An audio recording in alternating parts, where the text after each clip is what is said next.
Okay. I, with Jay Handel, measured the 100-foot radius, and we actually did it more than once, and he was very careful with measuring the 100-foot radius. And the majority of the candidates stayed outside that 100-foot radius. But I witnessed certain candidates inside that 100-foot radius.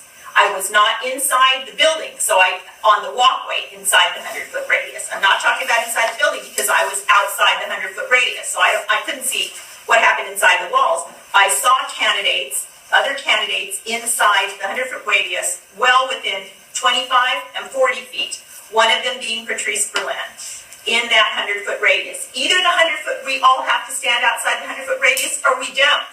It's not fair to now come and interpret, oh, but you had to be inside, not inside the 100-foot radius, and not be talking about it. That wasn't the rule. Either the rule is we're all outside the 100-foot or we're not. And these candidates were not. And some people chose to name them. I named mine. Stu knew who it was. He named his. I could only see the one because I saw two others, but one of them wasn't elected, so there's no consequence. So I saw that happen. I cannot speak to anything with respect to Mr. Previn because I saw him go into the building, but I have no idea what happened after that. But he's allowed to go into both. That's a proper thing for him to be able to do. So I speak nothing to him. I only can speak to Patrice Berlin, who was within that. And there was another candidate who was within that wasn't elected.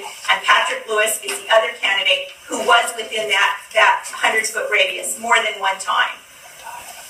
That's all I can say. And they were definitely speaking, they were handing out their literature. I mean, how is that not electioneering? But could we hear what was said? No, I could not hear.